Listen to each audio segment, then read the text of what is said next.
Bueno, ¿qué tal? ¿Cómo andan? Buenas tardes a todos. Arrancamos un nuevo seminario de IEP con Pedro Martínez Bruera del MIT. Veo por el nivel de convocatoria que no necesita mucha más presentación. Así que muchas gracias. Tenés 1 hora y piquito. Ok, gracias.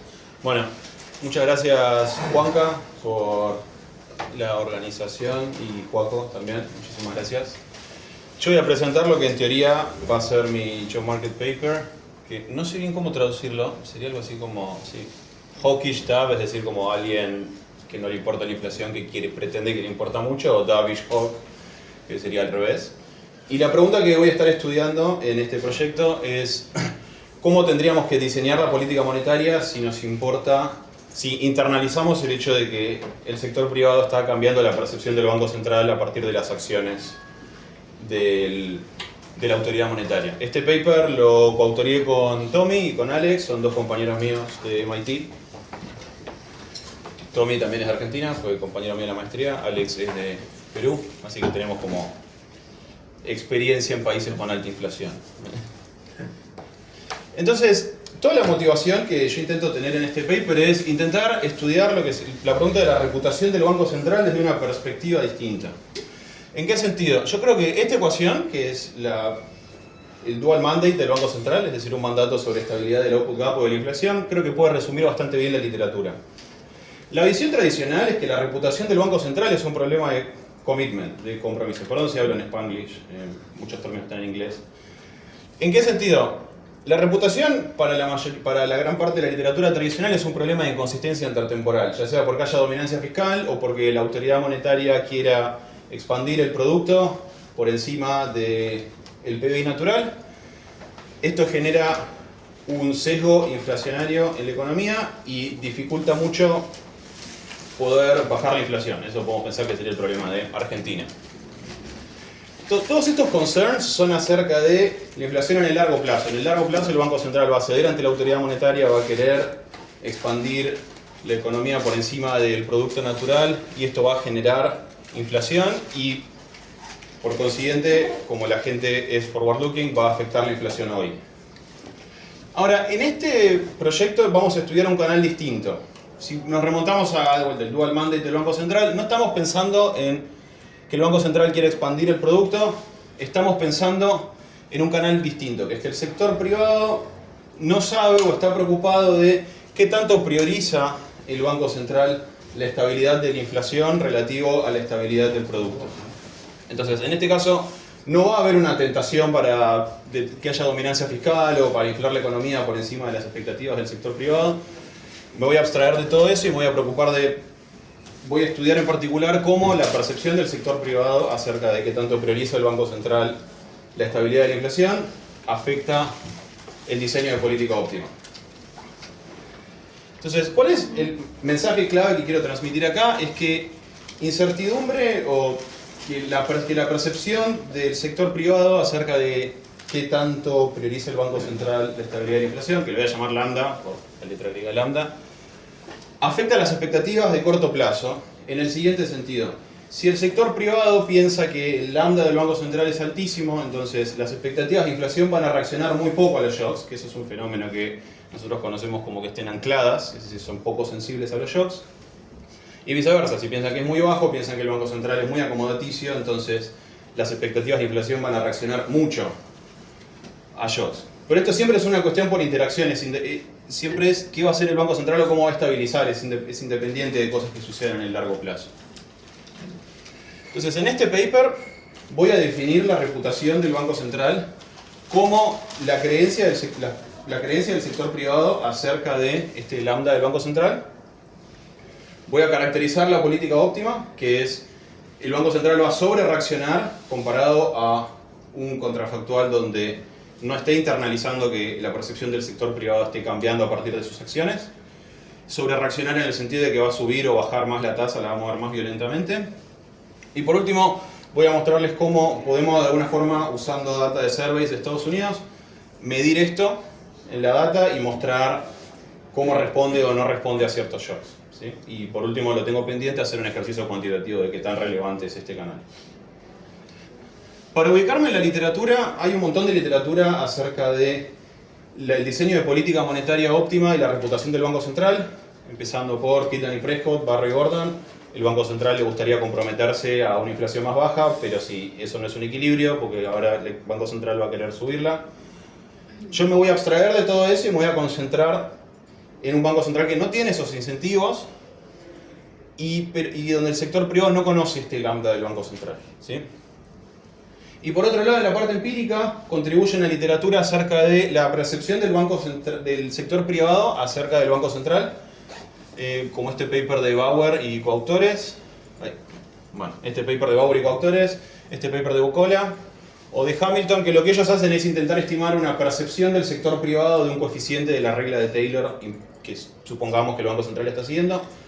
Yo lo que les voy a mostrar es que mi contribución acá es que voy a hacer un ejercicio empírico similar, pero donde podemos mapear esto directamente a ciertos parámetros de unas preferencias del Banco Central, mientras que con una regla de Taylor la interpretación estructural de ese coeficiente se vuelve un poco más difusa. Dicho esto, voy a arrancar describiendo la economía. ¿Alguna pregunta hasta acá? Ok. Entonces, sí. El típico Barro Gordon es que ante este problema pones un central bank con un lambda distinto. Acá es como que es el mismo... No, en Barro y Gordon vos tenés... Todo se media a través de que haya inflation bias. Vos tenés un banco central que quiere estimular el output y un banco central que no. Y ellos eso lo microfundan como que hay un banco central que tiene un lambda infinito, pero eso en definitiva es que no querés estimular el producto sobre el producto natural, nada más. Pero todo siempre se media a través de querer estimular el producto, más de lo que a uno le gustaría. No tanto por, si tengo un shock, ¿qué voy a priorizar? ¿Estabilidad del output o la inflación? Como que había no recuerdo esto, ¿no? Rogoff, no, el de Rogoff es el siguiente. Vos tenés un banco central, la economía es ineficiente, o sea, no está el subsidy, o sea, esto está, pero porque el estado estacionario es ineficiente, o sea, más o menos. Y el punto de Rogoff es que podemos mejorar la solución, o sea, nos gustaría hacer commitment para mejorar como la situación. No podemos porque hay también inconsistency y cómo yo dándote un banco central con un lambda mayor al verdadero podría mejorar la situación. Es como pero siempre es una solución al problema de commitment. En este commitment no es un problema. Pero digo, en el fondo es parecido, porque es ahora el mismo. En vez de ponerte a un externo para que vos digas el lambda es más grande, soy yo mismo que te quiero hacer creer de alguna forma, sabiendo que vos vas a tener belief sobre mí, que yo tengo un lambda más grande. Ok, o algo así. Es una buena pregunta. Sí. En este caso no creo que haya un verdadero lambda. Yo acá me concentro sobre qué es lo que el sector privado percibe que es ese lambda. Y esto se va a mediar solamente en expectativas, en nada más. No es que hay un verdadero lambda, no creo que haya yo tampoco. Pero es como la percepción tuya de mi lambda va a impactar y cómo yo quiero que cambies esa percepción. No es si yo banquero central. En vez de cambiar la percepción tuya en el Rogoff, no te busco cambiar la percepción, directamente te pongo a alguien que... Sí, te pongo a alguien más hawkish. Sí. Acá vamos a ver los incentivos que tengo yo a intentar parecer a alguien mejor. Sí, estoy pensando en un ejercicio después cuando ya la parte cuantitativa que es TBD para discutir de eso. Te hago una pregunta. Sí. Lo que no me queda claro es que dijiste que es diferente es el lambda, no el de las expectativas, que al lambda de Taylor. No. O sea, la regla de Taylor no tiene un lambda, por definición. O sea, la regla de Taylor es vos tenés la inflación. El problema es el siguiente con la regla de Taylor. Si yo quiero mapear la regla de Taylor a la percepción del lambda, digamos, el problema es que no hay un mapping uno a uno. ¿Por qué? Porque vos pensás que un banco central con un lambda muy alto a una desviación de la inflación va a reaccionar mucho. Pero el punto es como la otra circularidad, ¿no?, que siempre discutimos en Argentina. Un banco central con una reputación muy buena no tiene que reaccionar mucho a los shocks porque justamente las expectativas de inflación están ancladas. Entonces eso hace que haya como un mapping medio como una U invertida entre el lambda y el coeficiente de la regla de Taylor. Entonces vas a ver como dos coeficientes iguales, puede ser un banco central con un montón de reputación o con una reputación muy mala. Y son los dos lo mismo, porque en uno como que quizás se compensan esos dos mecanismos. Después podemos charlar de otras extensiones que tengo con eso. Bueno, para describir la economía, va a ser una economía, el sector privado va a ser una economía neo-keynesiana estándar. Arranquemos por el sector privado. Tenemos un agente representativo que tiene utilidad, valor presente descontado, preferencia sobre trabajo, que es C. y sobre consumo, que es C, y sobre trabajo, que es N. Z es un demand shifter, es lo que me ayuda a microfundamentar shocks a la tasa natural de desempleo. Este consumidor representativo va a elegir una secuencia de consumo, trabajo y bonos. Asumamos que hay bonos libres de riesgo, no cambia mucho esa estructura, sujeto a una restricción presupuestaria. Y EP es las expectativas del sector privado, ¿sí? Después les voy a describir cómo es que forman estas expectativas. La solución de este problema en su versión log linearizada es la típica ecuación de Euler o ecuación IS dinámica, donde el producto hoy depende de mis expectativas del producto mañana menos la tasa real. ¿Sí? Shocks a la tasa natural de desempleo, o sea, cambios en esto, van a venir por cambios en la demanda. ¿Sí? Las firmas, tenemos competencia monopolística y calvo pricing, todas tienen la misma función de producción, con rendimientos decrecientes a escala, contratan trabajo y producen. Las firmas tienen el mismo set de información que los hogares, por eso le pongo EP por expectativas del sector privado. Estándar en calvo, en cada periodo una fracción 1 menos tita de las firmas pueden cambiar el precio, y por eso tienen que mirar para adelante, por eso tengo que especificar qué es lo que saben o cómo forman expectativas. Y asumo que hay un subsidio a la producción que asegura que el estado estacionario sea eficiente. ¿Sí? Esto lo hago porque cuando yo especifico qué quiere hacer el Banco Central, si el estado estacionario no es eficiente, vamos a tener un Banco Central que le gustaría subir el producto por encima del estado estacionario. Que es, por ejemplo, lo que pasa en robo. ¿Cuál es la solución a este problema en su versión log linearizada? Es la curva de Phillips keynesiana, donde la inflación depende del output gap, o sea, de la brecha de producto, y de las expectativas de inflación mañana. Y este epsilon es un cost push shock, es decir, un shock de costos, que yo lo microfundamento como un shock a la elasticidad de sustitución entre distintas variedades de consumo. ¿Sí? Es la forma estándar de microfundamentarlo. ¿Qué hace el Banco Central? El Banco Central tiene un dual mandate sobre inflación y output gap. Lambda es, que va a ser lo que va a estar driving todo, es qué tanto peso le va a poner el Banco Central a estabilizar la inflación relativo al output. ECB, como el Banco Central de Europa, captura las expectativas del Banco Central, que luego les voy a especificar qué son. Bueno, y luego es ahora.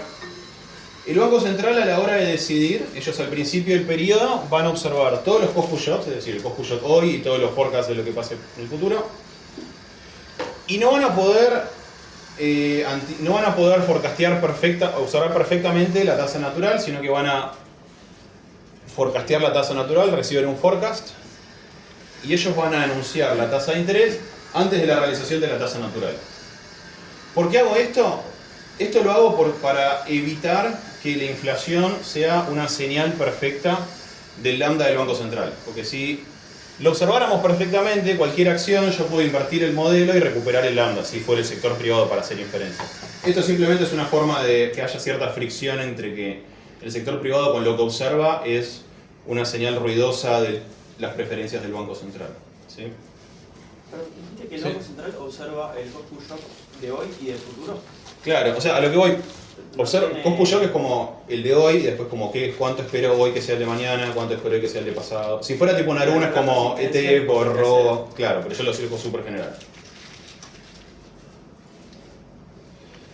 Ahora, lo que tengo que especificar me resta especificar es cómo el sector privado forma sus expectativas y cómo aprenden a partir de lo que hace el Banco Central. Así que arranquemos por lo primero. Los agentes tienen conocimiento completo de la economía, menos el lambda del Banco Central. Y tienen un prior o creencias a priori que vamos a llamar mute acerca del tipo del Banco Central. En particular van a creer que eso puede estar entre 0 e infinito, una distribución arbitraria.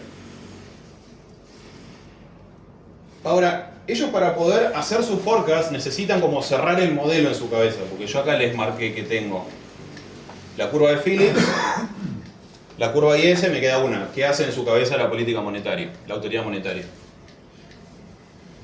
ellos lo que van a asumir es que el Banco Central está maximizando su dual mandate bajo discreción, sin internalizar que ellos están cambiando su percepción periodo a periodo. ¿Sí? Es decir, en ese sentido está mal especificado el modelo que tienen, porque ellos no están internalizando, si ustedes son el sector privado y yo el Banco Central, que yo los quiero compensar. Tengo una extensión donde esto no es crucial, todos los resultados hold, pero así es más fácil resolverlo de esta forma. Y por último, este supuesto de la literatura de learning que se llama No Anticipated Learning, que básicamente lo que significa es que cuando los agentes forman sus expectativas, ellos no están anticipando que mañana sus creencias van a cambiar. ¿Sí? Entonces, ellos cuando forecastean los objetos, piensan que todos los objetos de los cuales ellos forman creencias se quedan fijos. Entonces vamos a entender en su cabeza qué es lo que está pasando, en la cabeza del sector privado.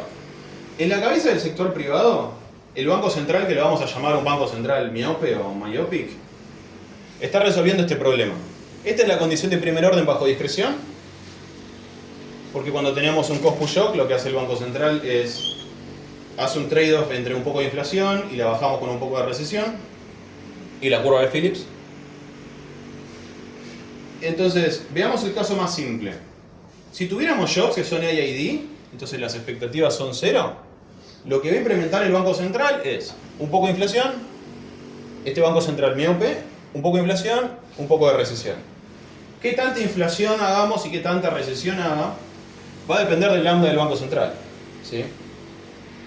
Cuanto más alto el lambda, más baja va a ser la inflación que va a implementar y más grande va a ser la recesión. Es decir, este psi pi es decreciente en lambda, psi I es creciente en lambda. ¿Sí? Y a su vez suman 1 multiplicado por kappa porque es como distribuimos el shock. ¿Sí?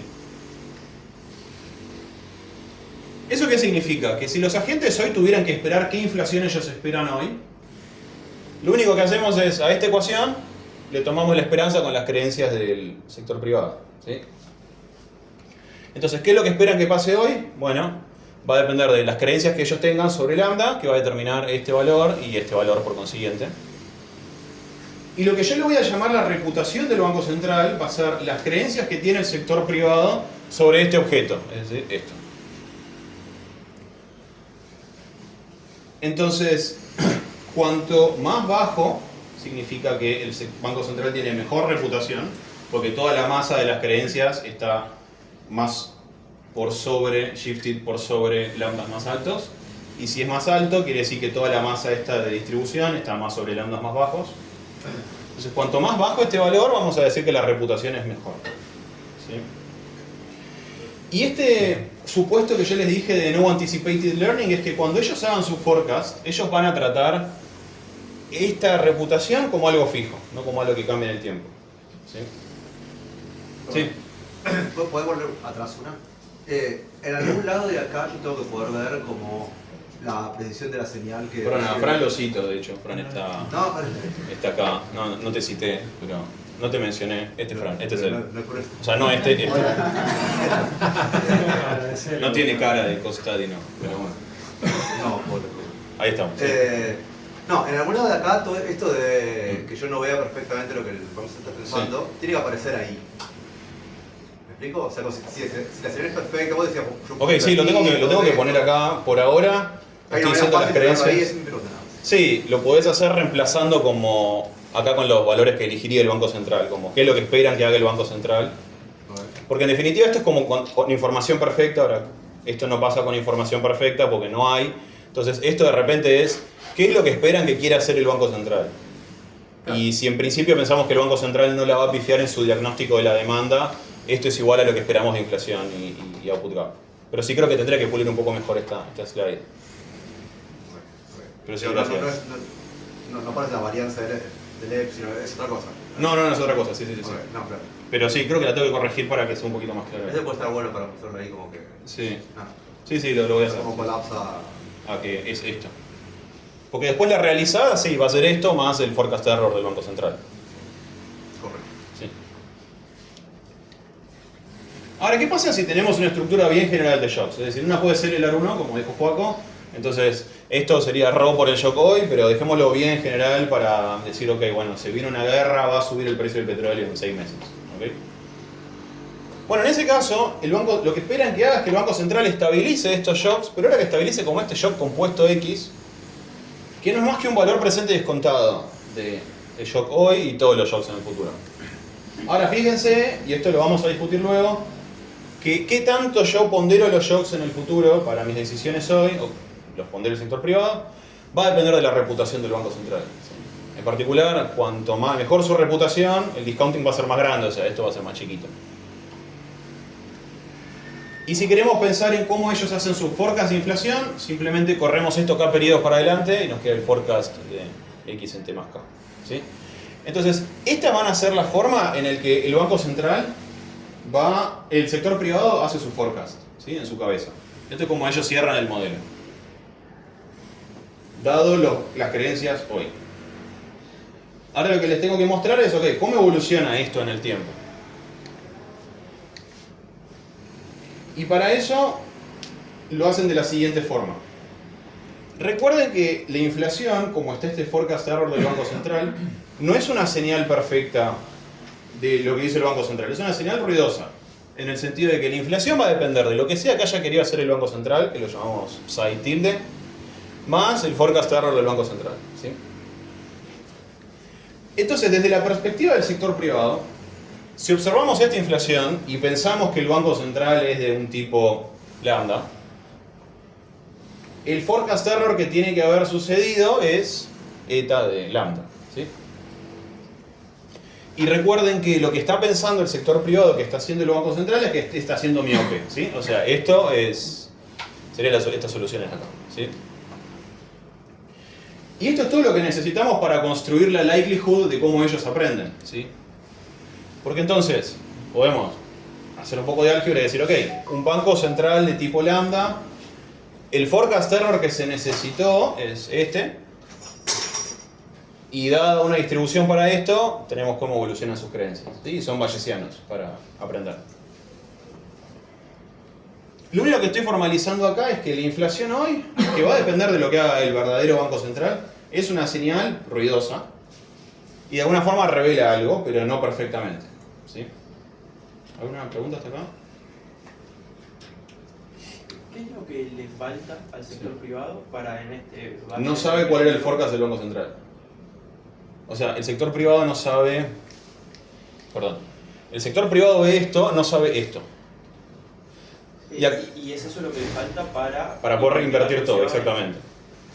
Acá lo que estoy asumiendo implícitamente, porque una crítica que puede surgir es, bueno, pero Jay Powell hace 800 millones de conferencias diciendo, vemos que la economía está bien, fíjense que non-farm payroll está bien, los salarios están así.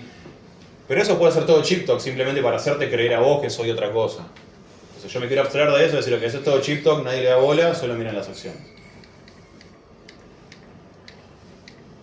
Ok. ¿Eso no podría ser también una extensión de la reputación? ¿Qué cosa? ¿Qué tanto creen? Que sea palabrería ese anuncio. Sí, podría ser. Yo ahí lo podría relacionar como esta literatura de Bayesian Persuasion, de que quizás si está bien, yo siempre te quiero decir que está bien, si está mal, te quiero decir a veces que está bien. No lo pensé, pero podría ser otra cosa que se podría hacer al respecto. ¿No puedes medir? ¿No puedes medir cuánto ese chip top lo puedes medir un poquito, no? Sí, lo tengo que pensar un poco. Creo que sí. ¿Cuánto las acciones del Banco Central relacionan con anuncios previos? Bueno, hay una literatura hecha donde ellos agarran la misma survey que yo uso, que es la Blue Chip, y se fijan qué tanto ellos cambian su view acerca de las cosas exógenas de la economía, pre y post, aviso del Banco Central. La respuesta es muy poco. Son unos papers de Bauer y Swanson y demás. En el sentido de que, y esto estoy medio sesgado por uno de mis advisors, como que el sector, él dice como que para el sector privado, el banco, lo que único les importa es whether the Fed gets it or not. Como, okay, yo tengo un view, si el Banco Central no lo tiene es porque el Banco Central está equivocado. Como que son bastante opinionated, al menos en Wall Street. Entonces eso sería como este modelo le habla a eso. Ahora, para repasar, porque esto va a ser como el estadístico clave que va después drive toda la política monetaria óptima y todas las cosas, el concepto de la reputación del Banco Central. Yo le llamaba la reputación del Banco Central a la percepción que tiene el sector privado sobre este parámetro, ¿sí? Y que cuando toda la masa de beliefs del sector privado esté sobre un lambda muy alto, esto va a ser muy bajo, porque van a esperar que ante un shock el Banco Central estabilice mucho y la inflación sea poquito, viceversa si toda la masa de creencias está más sobre valores bajos. Entonces, ¿cómo afecta la reputación del Banco Central a las expectativas de inflación? Afecta de dos maneras. La primera es el concepto de que están como más ancladas, que yo le llamo efecto directo. Es decir, cuando yo tengo un shock contemporáneo, las expectativas reaccionan menos porque esperamos que el Banco Central las estabilice. Eso es la definición de expectativas ancladas.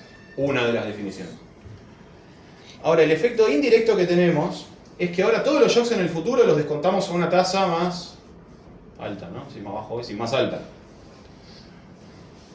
¿Eso qué quiere? ¿Y por qué sucede esto? Porque si yo hoy pienso en mis expectativas mañana, si yo pienso que el Banco Central mañana, lo que sea que ocurra, lo va a estabilizar, no se afectan las expectativas. Voy a pensar que la inflación mañana no va a subir, ergo tampoco va a subir. ¿Sí? Entonces yo como Banco Central me encantaría que la gente piense que esto es cero. ¿Por qué? Bueno, porque entonces ningún shock le pega a mis expectativas de inflación. Está buenísimo, porque las expectativas de inflación en definitiva son otro cost push shock más. Es un shock que me sube la inflación y que para bajarlo, o sea, para bajar el efecto que tiene la inflación necesito una recesión. Solo que en ese sentido es un cost push shock endógeno, porque cuanto mejor la gente crea que soy, más bajo va a ser. Ahora, por este modelo... ¿Cómo? Perdón. Por este modelo que tenemos de learning, como la gente aprende de las acciones, hacer eso es costoso. Entonces lo que voy a estudiar ahora es, ok, ¿cómo son los incentivos a hacer esto y cómo esto implica para la política monetaria óptima? ¿Sí? El diseño de política monetaria óptima. Entonces, vamos a tener un banco central. Me faltó un CP, perdón. Tenemos el banco central que en su problema, o sea, el banco central que está optimizando, está maximizando su dual mandate, sujeto a la curva de Phillips, New Keynesian, ex ante en el sentido que esto es condicional en la señal que ellos vieron de la tasa natural de desempleo. Noten que acá no aparece la ecuación de Euler. ¿Por qué? Porque recuerden que está en estos modelos vale la divine coincidence, que es cualquier cosa de inflación y desempleo, yo la puedo implementar en la ecuación de Euler moviendo la tasa. Entonces, esa restricción slacks. ¿Sí? Por eso nunca la van a ver acá y por eso cuando hay solo shocks de demanda, el óptimo es cero inflación, cero output gap. ¿Sí? Esto lo podemos subsanar, tengo unas extensiones con eso y las conclusiones son las mismas. Entonces, sujeto a la curva de Phillips,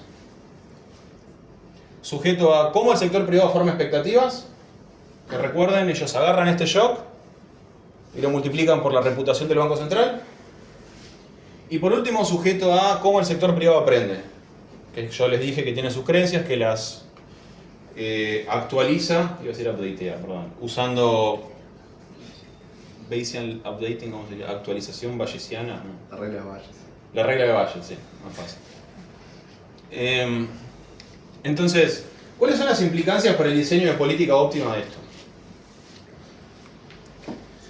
Y es lo que llega a llamar insurance, es como la principal lección. La política monetaria óptima la vamos a poder caracterizar en dos partes. La primera es, ¿cómo habría reaccionado el Banco Central hoy si no internalizaba que con sus acciones el sector privado está cambiando lo que piensan de ellos en el tiempo? Que es lo que yo le llamaba, es exactamente lo que yo le llamé myopic. Más un término que le llamamos suavización intertemporal. Ok. ¿A qué me refiero con esto? A que van a pasar dos cosas.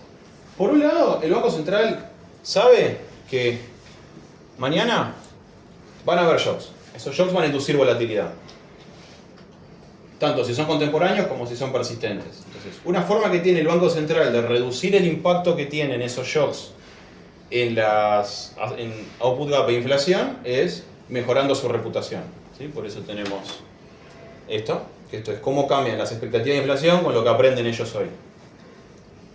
Y para todos los periodos, porque todavía acaba para siempre. Entonces esto nos lleva a nuestro primer resultado, que es que esta cosa que está acá, cuando tenemos un shock positivo es negativa, cuando tenemos un shock negativo es positivo. ¿Qué quiere decir esto? Cuando tenemos cost push shocks, el Banco Central tiene un bias a que quiere que la inflación sea más estable que en este benchmark bajo discreción que le llamábamos myopic, y por consiguiente va a mover mucho más el output. ¿Sí? ¿Y cuál es la intuición detrás de este resultado? Si nosotros los cost push shocks que tengamos que suceden en el futuro, supongamos que son positivos, no conozco cost push shocks negativos, así que pensemos positivos,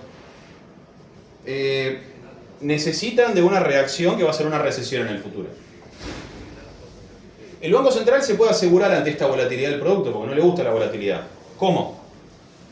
Si ellos hoy reaccionan más, es decir, aumentan su recesión hoy, mejora su reputación, y mejorando su reputación mañana, la recesión que van a tener que inducir para estabilizar el producto va a ser menor.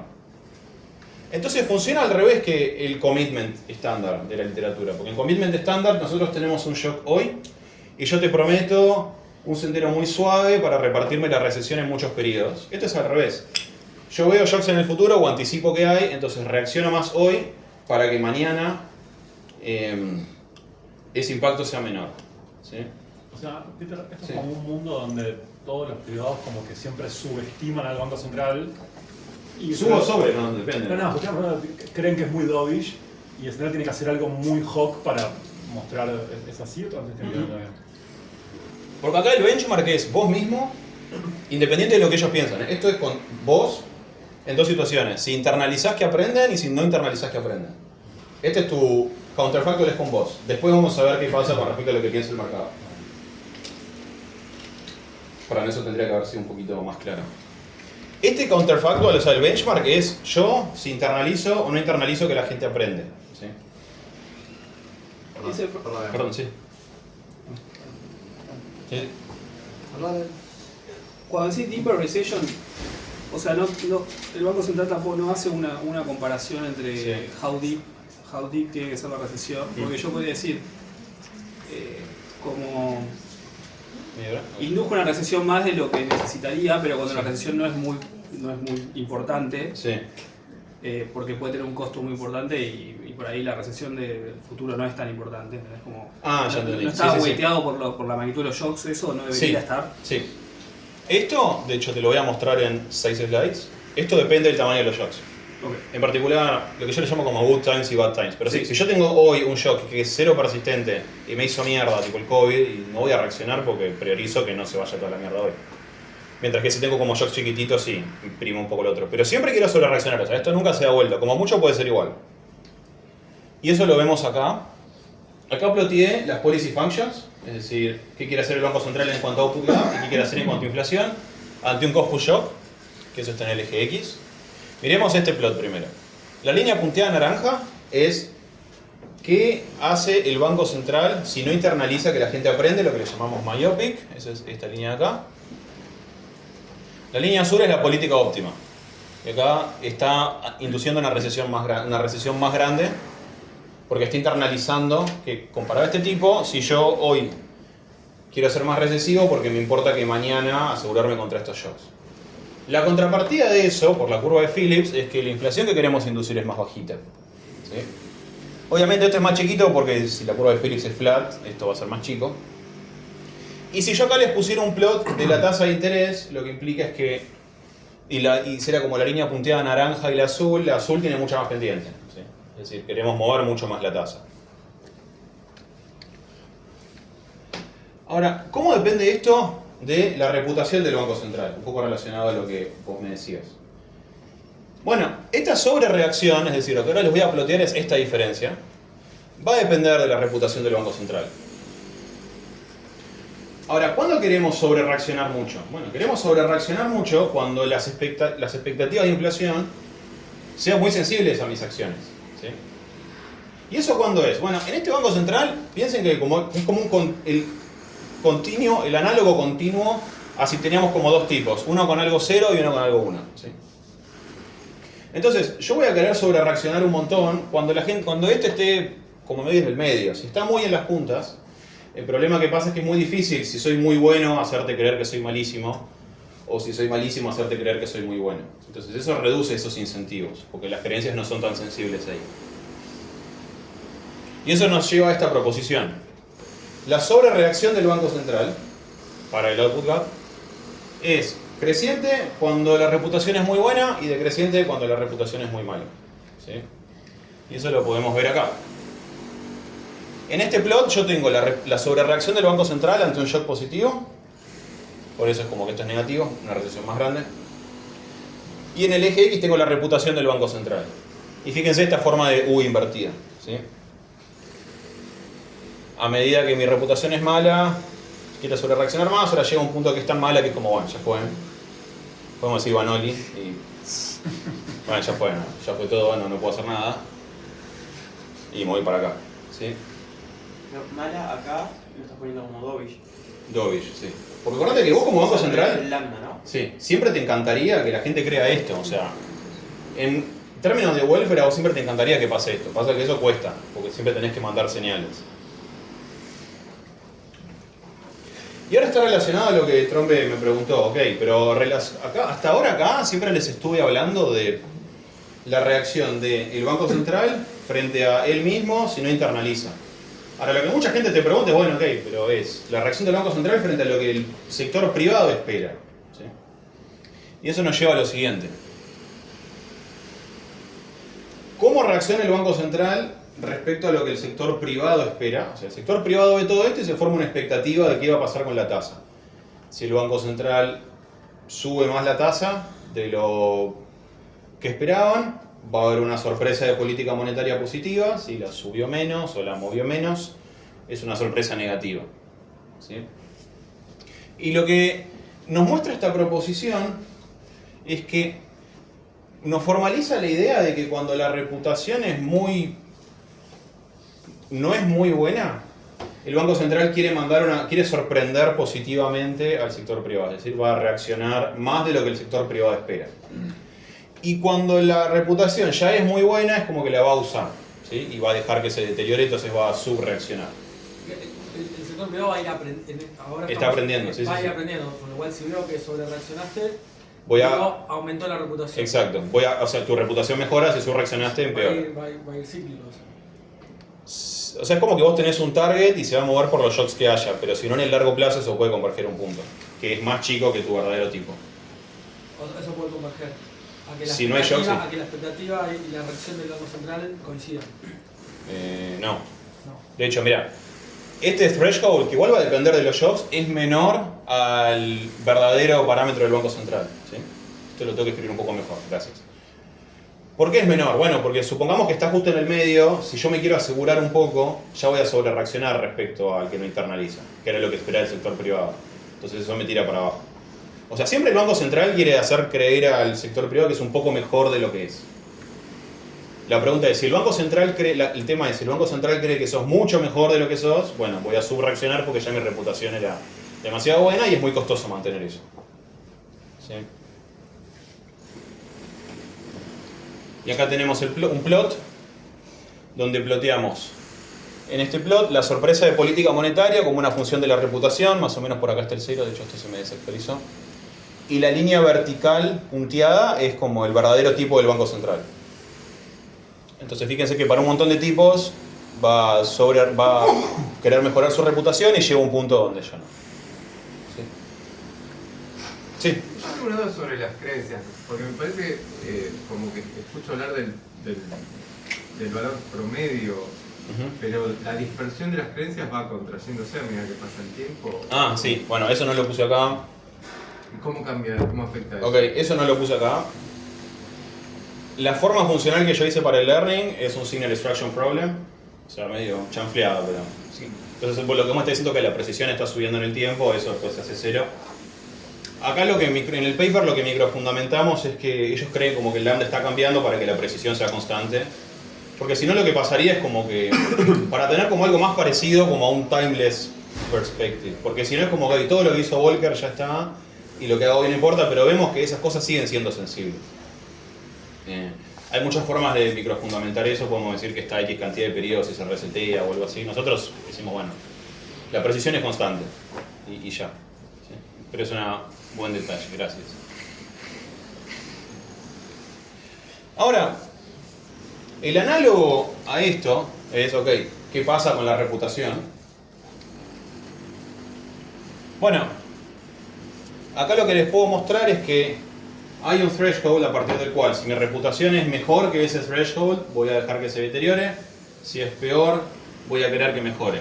En el sentido de que si el Banco Central es percibido como muy dovish, lo óptimo va a ser mejorar esa reputación y cuando es muy buena, o sea, percibido como hawkish, voy a usar esa reputación y dejar que se deteriore. Y siempre el target de reputación que yo tengo es mejor que el tipo de banco central que soy, ¿sí? De vuelta, por este insurance que tenemos. Y eso lo podemos ver acá. Acá lo que tenemos es un plot de la reputación hoy contra la reputación mañana. Una recta de 45 grados. Y esto lo que me dice es, ¿qué pasa? Da una reputación hoy, ¿cuál es mi reputación mañana? Y acá lo que vemos es que para todos estos valores la reputación mejora. Recuerden que esto más chiquito es mejor reputación. Y para todos estos valores la reputación empeora, ¿sí? Como que hay un target de la reputación.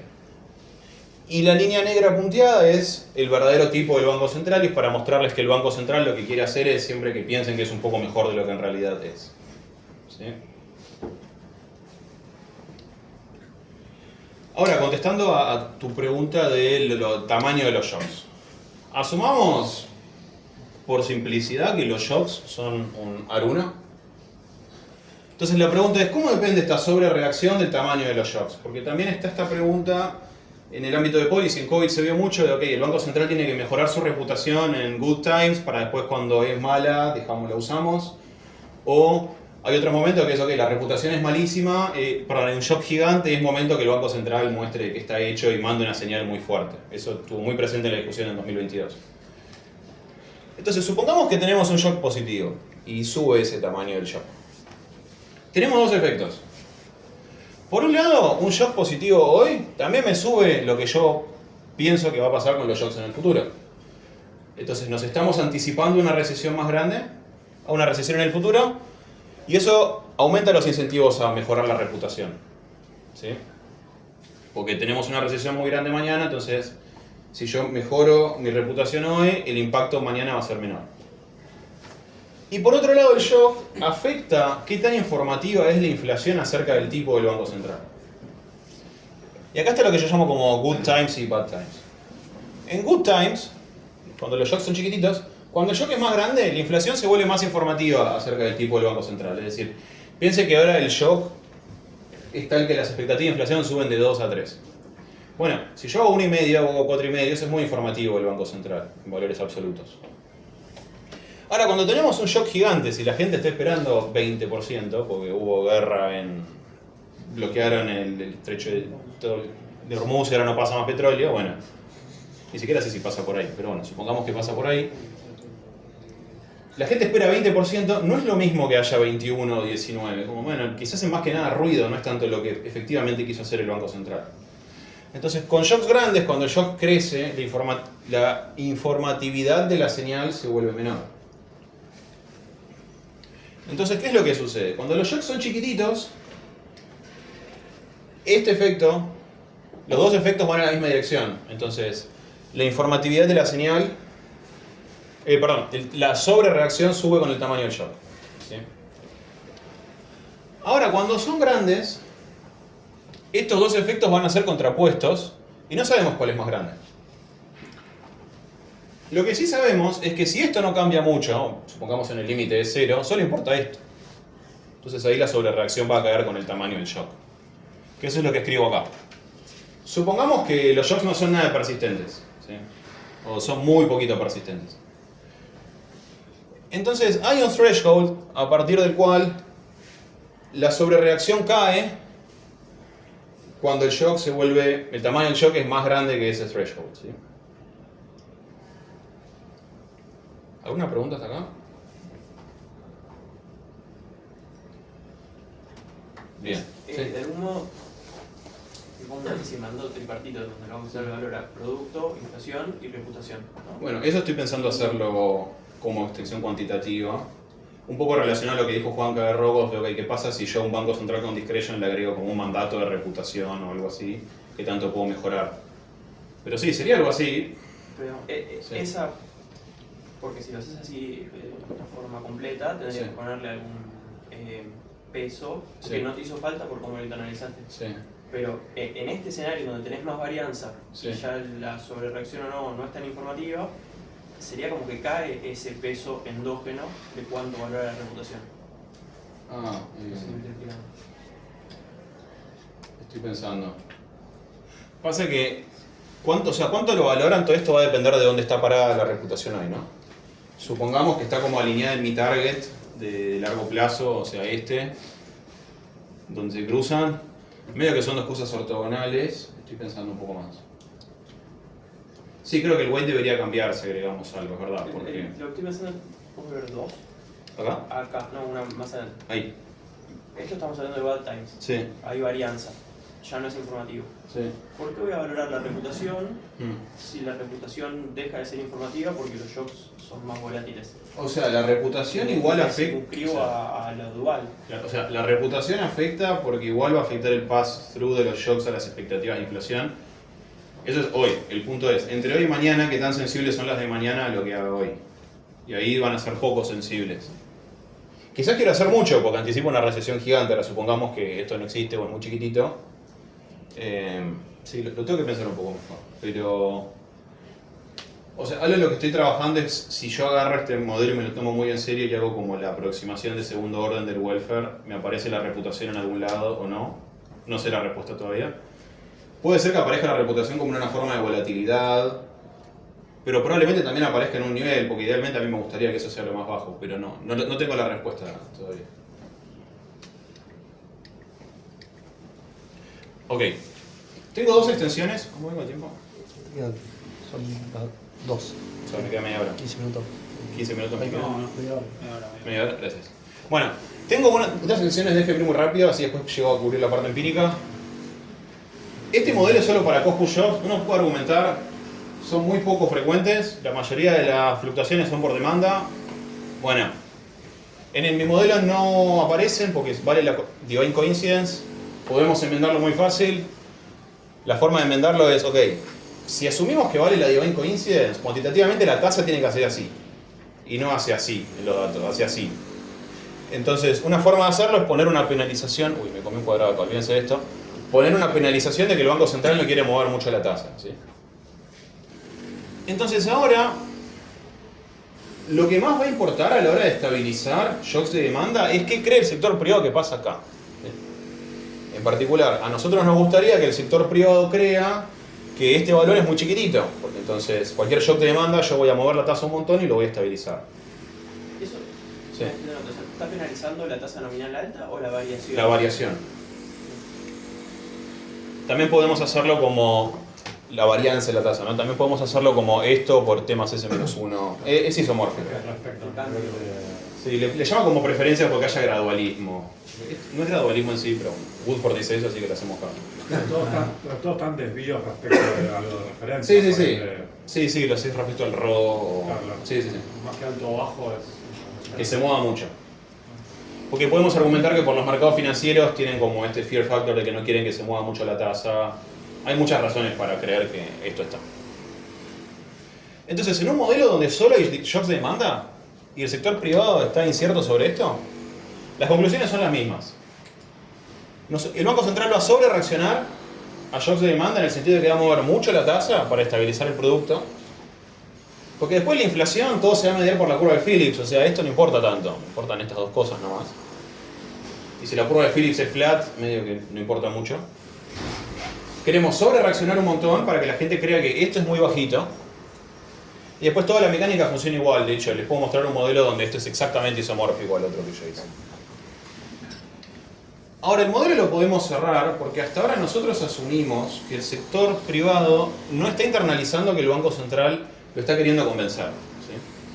Ahora, si yo cierro como ese loop y como que quiero resolver todo el punto fijo donde el sector privado sabe que el Banco Central lo quiere convencer y el Banco Central sabe que el sector privado sabe, and so on and so forth, como common knowledge of rationality, tendríamos esta ecuación donde ahora estas van a ser como las policy functions del Banco Central en equilibrio, es lo único que cambia. Y nos cambian dos interpretaciones. Esto sigue siendo el Banco Central miope, igual que siempre. Y el resultado es que de vuelta va a seguir habiendo sobrereacción, ¿sí? O sea, esto va a seguir siendo negativo.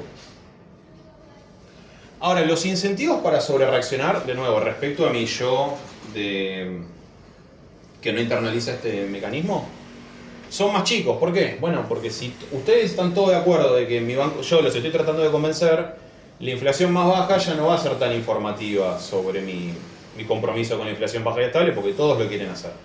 Pero el incentivo va a seguir estando, ¿sí? En el sentido de que la señal va a ser más débil acerca del tipo del Banco Central. ¿Sí? Perdón, Sí. acabo de decir que el sector privado sabe que o sea, condiciona sobre el lambda, ¿no? Básicamente. Pero sigue siendo, perdón por lo... Sí, sí. Voy a ir a un detalle, pero sigue siendo el caso de que el type que optimiza tiene peso cero. O sea, Sí, o sea, ok, esto se vuelve medio tricky, pero yo cuando optimizo, yo tengo las beliefs o sea, mi law of motion de las beliefs, digamos, mi punto 3 de la optimización es desde mi perspectiva y todos lo hacen desde su perspectiva. Claro. O sea, lo que te va a pasar acá... Pero no, digo, sí, en las creencias del sector privado Sí.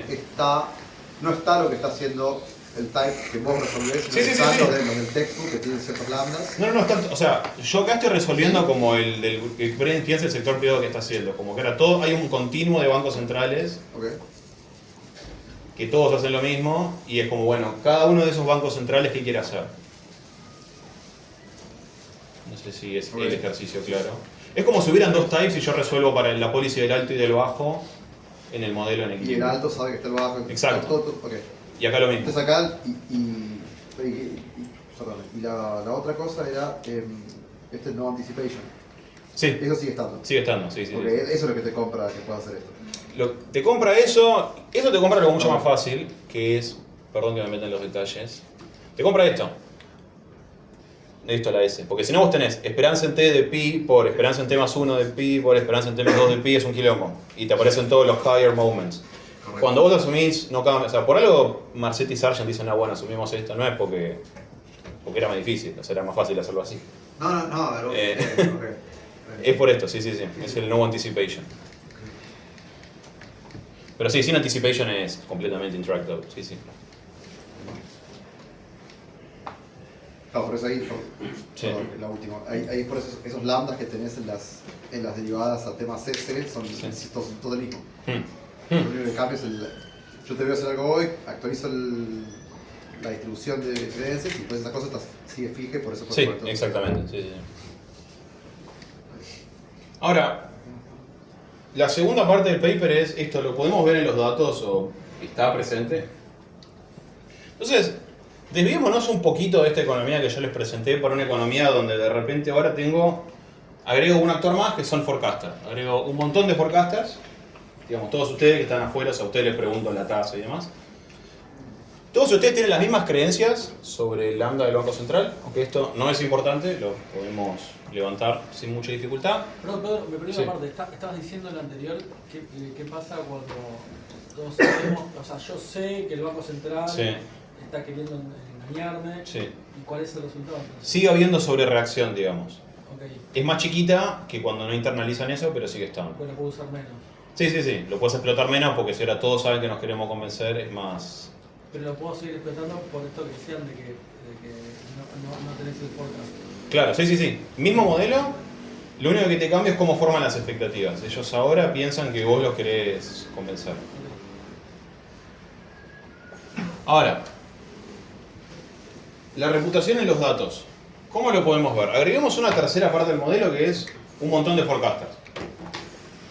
Todos los forecasters tienen las mismas creencias sobre el lambda del Banco Central, aunque esto lo podemos levantar y no es muy importante. Y lo único que ellos difieren, y tienen el mismo modelo, siguen pensando que el Banco Central es miope a la hora de construir sus forecasts y que no los quiere convencer, etcétera.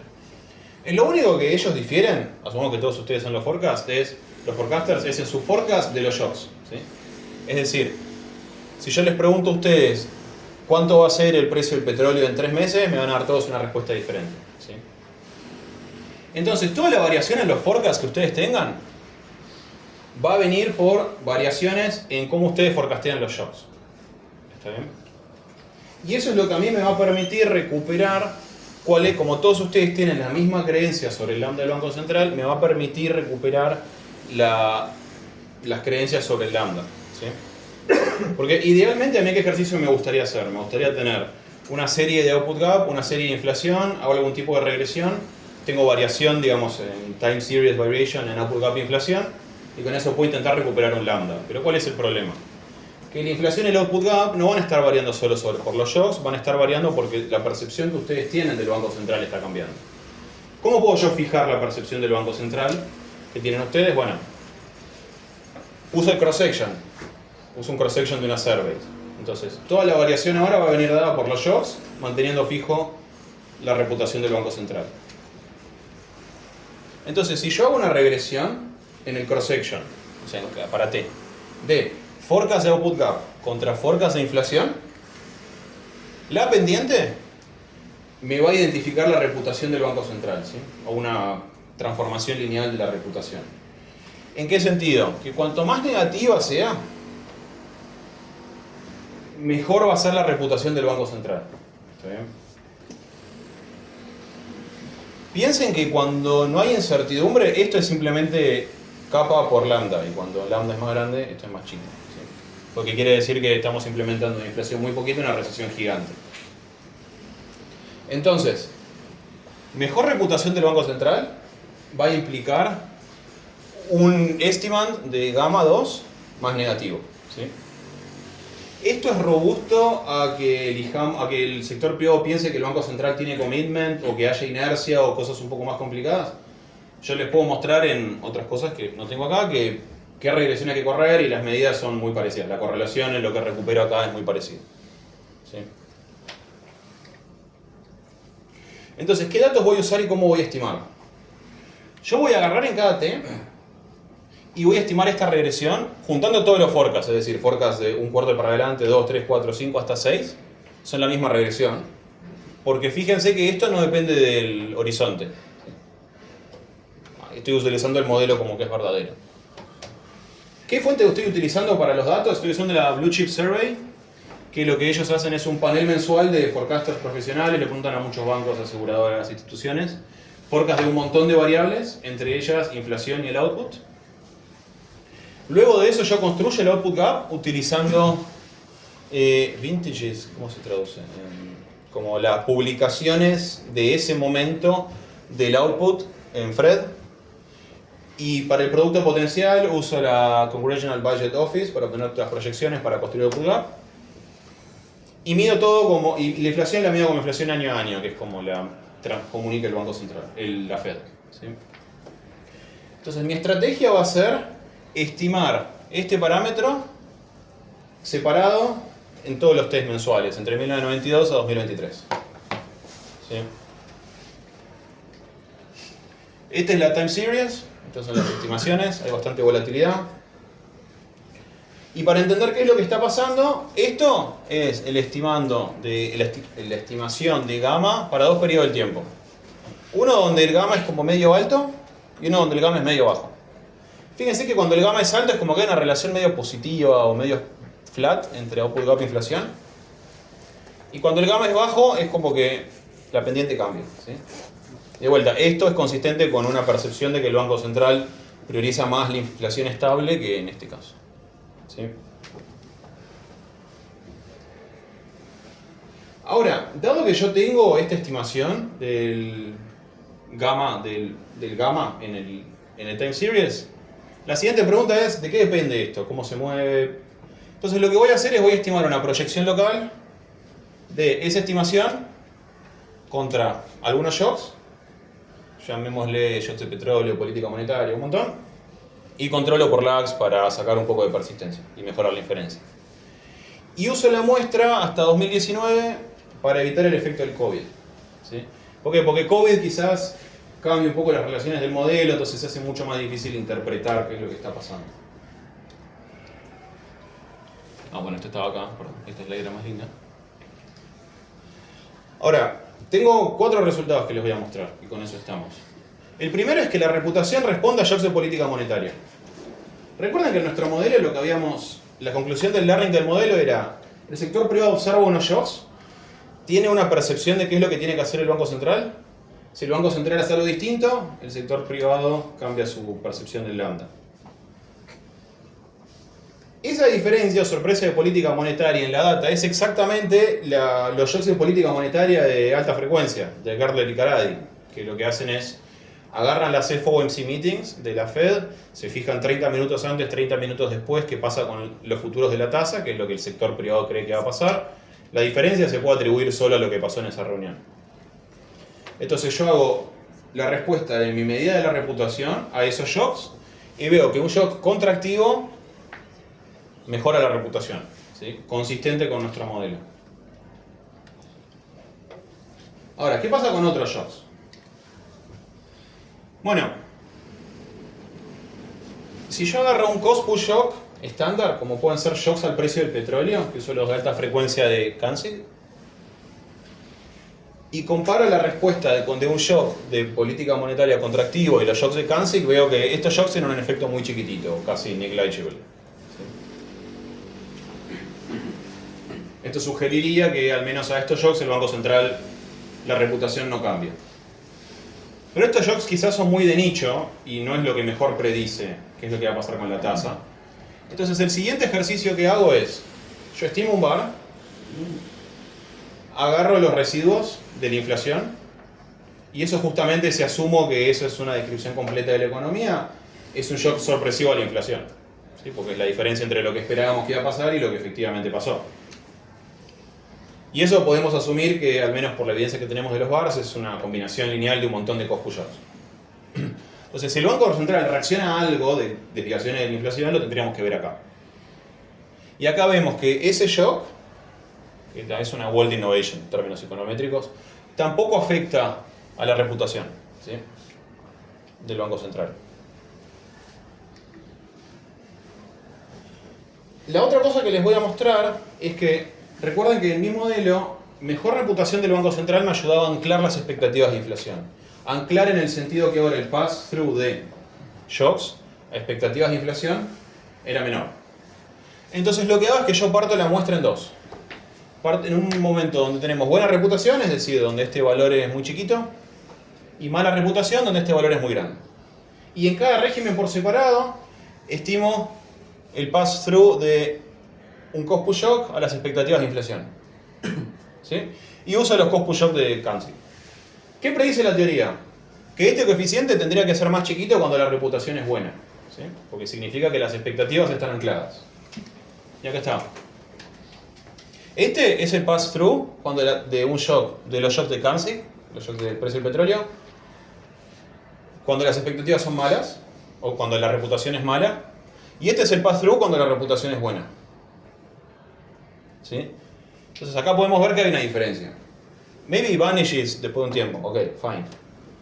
Pero hay una diferencia, ¿sí? O sea que para lo que decíamos que servía, efectivamente sirve. Y por último, hago un test de estacionariedad a la reputación, hago un test de Dickey-Fuller, rechazo la hipótesis nula de la raíz unitaria, y eso puede significar dos cosas. Uno, que si el sector privado está aprendiendo, eso es estacionario, parcialmente supported porque responde a shocks de política monetaria, pero el efecto se pierde en el tiempo. O por otro lado, incluso si la reputación, si el learning no fuera estacionario, es decir, si yo aprendo hoy es para siempre, el Banco Central está modificando su reputación de forma óptima, ¿sí? Es decir, cuando es muy buena baja, cuando es muy mala sube. No puedo rechazar las dos por ahora. Después tengo varias extensiones de los modelos. ¿Qué pasa si asumimos que el Banco Central tiene commitments, hay inercia? ¿Cómo interpretar la regla de Taylor? ¿Qué pasa si hay priors heterogéneos? Es robusto a todo eso. Y estoy pensando cómo hacerlo con la Zero Lower Bound. Después, bueno, tengo pendiente hacer un ejercicio cuantitativo de medir. Tengo dos ejercicios en mente. Uno es cuánto ganamos en términos de policy de hacer una o la otra, como las welfare gains. O por otro lado, un poco en línea de lo que vos decías de qué pasa si yo a un banco central miope le agrego como un mandate a los Rogoff de que te preocupe la reputación, cuánto nos acercamos a la política óptima. Lo estoy pensando todavía, no está 100% claro. Bueno, ¿qué hice hoy? Hoy lo que hicimos es construimos una medida basada en un modelo de la reputación del Banco Central. Empíricamente responde a los shocks de política monetaria y reduce el pass-through de shocks a expectativa de inflación. Y las implicancias de optimal policy de la reputación del Banco Central es que el Banco Central se quiere asegurar. ¿De qué? De shocks en el futuro. Entonces el trade-off es, tengo una recesión más grande hoy, a cambio de que mañana el output tenga menos volatilidad. ¿Sí? Gracias.